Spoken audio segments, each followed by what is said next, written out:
Olá, bem-vindo ao nosso canal Planta em Pote. Criamos esse canal para passar informações técnicas sobre cultivo de plantas em vaso de uma forma simples que todo mundo compreenda com um pouco mais de facilidade, tá certo? E criamos também, esse canal para ajudar as entidades filantrópicas que muito precisa da nossa ajuda. O vídeo de hoje a gente dedica para a entidade Lar Torres de Melo. Ajude você também.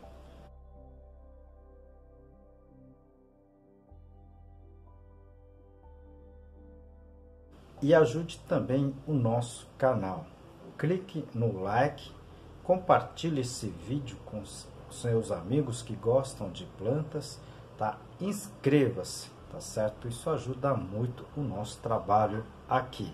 Já temos mais de 360 vídeos aqui no nosso canal. Muitos vídeos elas estão separadas, tá? Organizadas em seções que aqui nós denominamos de playlist, tá certo? Então nós temos playlists de substratos, adubos, doenças, pragas, cultivo de ambiente de cultivo e muito mais.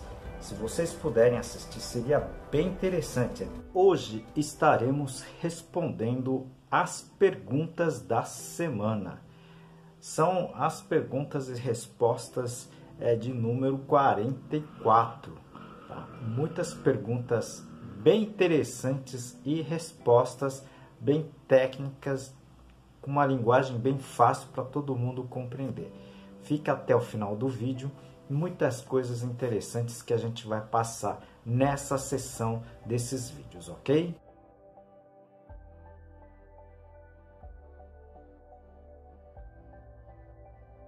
Aproveito essa oportunidade para apresentar para vocês um dos meus trabalhos, esse livro Cultivo Técnico de Plantas Suculentas, da minha autoria e mais 2 colegas. Esse livro está escrito em 10 capítulos, tudo sobre a parte de cultivo de plantas, né? E aqui o capítulo de classificação das espécies. A primeira pergunta é da Edna, né? Ela encaminhou essa pergunta e ela pergunta se pode usar a borra de café no cultivo das suas orquídeas epífitas e nas orquídeas terrestres. Edna, você pode usar sim a borra de café sem problema nenhum, tá certo? No caso das orquídeas terrestres é até mais fácil, porque além da maioria das orquídeas terrestres serem um pouco mais resistente à salinidade, então você pode até colocar um pouquinho a mais, tá certo? Digamos assim, 2 colherinhas de café por vaso, tá certo? Obviamente plantas adultas, ok? Você não vai ter problema e vai ter resultado bem interessante, ok? Eu já comentei aqui em vários vídeos, né? Se você puder assistir outros vídeos que eu falo sobre a borra do café, tá certo? Você vai estar na verdade oferecendo potássio, né? Uma quantidade bem pequena, mas significativa de potássio para as suas orquídeas. E as epífitas você coloca um pouquinho menos, tá certo? Normalmente elas vão estar num substrato, tá certo? De uma porosidade maior, então você pode até colocar em sachês, né? Ou mesmo, tá certo? Em pó, ok? Se distribui pelo vaso, você pode ter um resultado também bem interessante, ok? Segunda pergunta encaminhada pela Maria Setup, tá certo? Ela pergunta qual o tamanho, né, o diâmetro ideal do carvão para misturar no substrato para a cultura da rosa do deserto, ok? Olha, você pode usar, tá certo, uma granulometria até um pouco maior, tá certo, de 2, 3 centímetros, tá certo, de diâmetro para a cultura da rosa do deserto sem problema nenhum, ok? Eu simplesmente falo para colocar num sistema menor quando as plantas são de menor tamanho, né, são mudas, tá certo? E quanto menor, tá certo, a partícula do carvão, tá, maior vai ser a sua ação com relação, tá certo, até a adsorção de sais e outros compostos indesejáveis, né, dentro do substrato, ok? Mas se você tiver um tamanho, tá certo, de 2, 3 centímetros, também não é prejudicial, ok? Isso vai ajudar bastante, tá, a sua cultura, tá? No caso aqui, rosa do deserto, tá certo?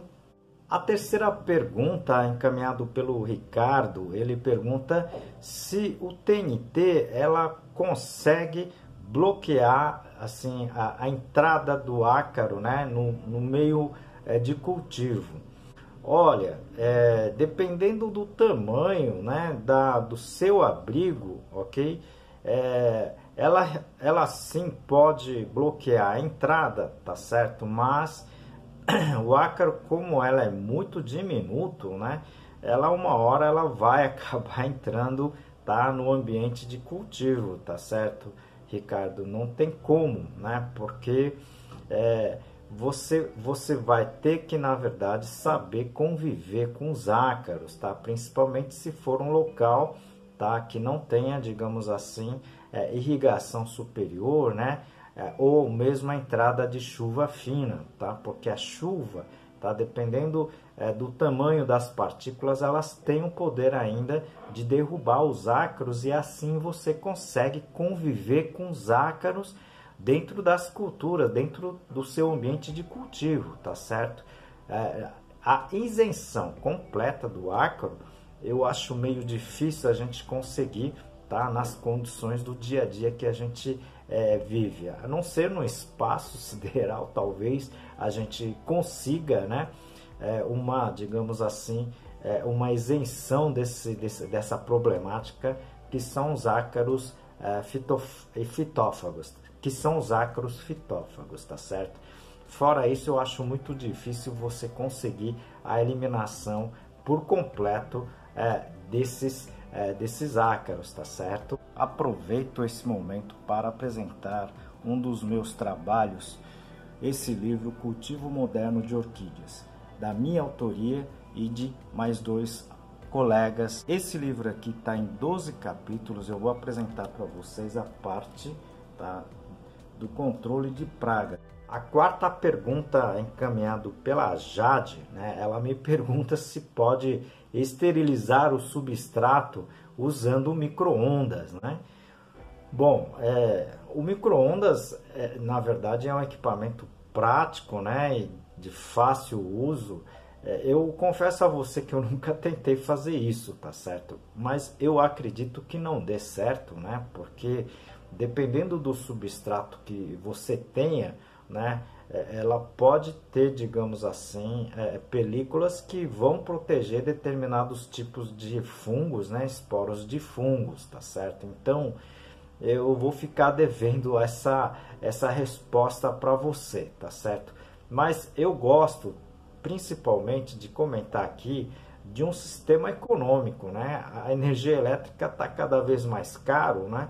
E você usando micro-ondas para essa finalidade eu acho meio complicado, tá? Eu ficaria muito mais, por exemplo, na esterilização solar, né? Porque por enquanto nós não pagamos imposto em cima disso aí, tá certo? Então, ou esterilização solar ou esterilização via vapor d'água seriam os mais adequados, tá certo? Mas você pode também tentar fazer esse sistema, tá certo? E depois você comenta com a gente, ok? Eu ainda não fiz e posso tentar fazer futuramente esse procedimento, tá certo? A quinta pergunta, encaminhada pela Ângela, né? Ela pergunta se a aplicação de torta de mamona, né, que ela comprou como adubo orgânico, se pode fazer mal a determinadas plantas. Olha, Ângela, tudo em excesso faz mal, tá certo? Até mesmo a água, se a gente tomar muita água, a gente acaba tendo cãibras, né? Pela eliminação, tá certo? De sais que acontece quando a gente bebe muita água, tá certo? Então, no caso da torta de mamona, ela é um adubo, tá certo? e ela, em excesso, ela pode queimar as plantas sim, tá certo? Então, você precisa olhar, né, se essa torta de mamona que você adquiriu é só torta ou ela é enriquecida, tá certo? E tem que fazer, tá, a aplicação em dosagens pequenas para que você não tenha a queima das suas plantas, tá certo? Algumas plantas, né, como eu sempre falei aqui, são mais sensíveis, outras é menos sensíveis. Eu vou deixar aqui no izinho, se você puder assistir outros vídeos que eu falo da salinidade da adubação, seria bem interessante, tá certo? Essa sessão de vídeo só existe graças a vocês, tá certo? Vocês me encaminham as suas dúvidas, sugestões, né? E a gente acaba fazendo essa sessão ou vídeo na íntegra ou mesmo respondendo aqui no YouTube, tá certo? Interaja com a gente, encaminhe as suas perguntas, suas dúvidas. Isso é muito importante aqui para, tá, o entendimento de todos, mas principalmente aqui também para o canal, né? Para o nosso trabalho aqui, tá certo? Como em todos os vídeos, nós dedicamos o vídeo para uma entidade assistencial. Se vocês puderem ajudar o Lar Torres de Melo, essa entidade acolhe, tá, as pessoas que, na verdade, não têm condições de se manter, né? E qualquer doação, alimento não perecível, roupa usada, também fraldas geriátricas, é muito bem-vindo, tá certo? Eu vou deixar aqui, tá certo, o telefone para que vocês possam entrar em contato com eles e ajudar o pessoal, tá certo?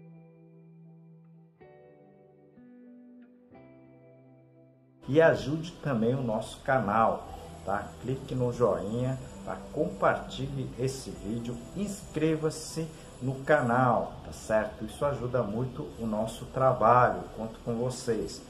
Até o próximo vídeo, um grande abraço, muito obrigado.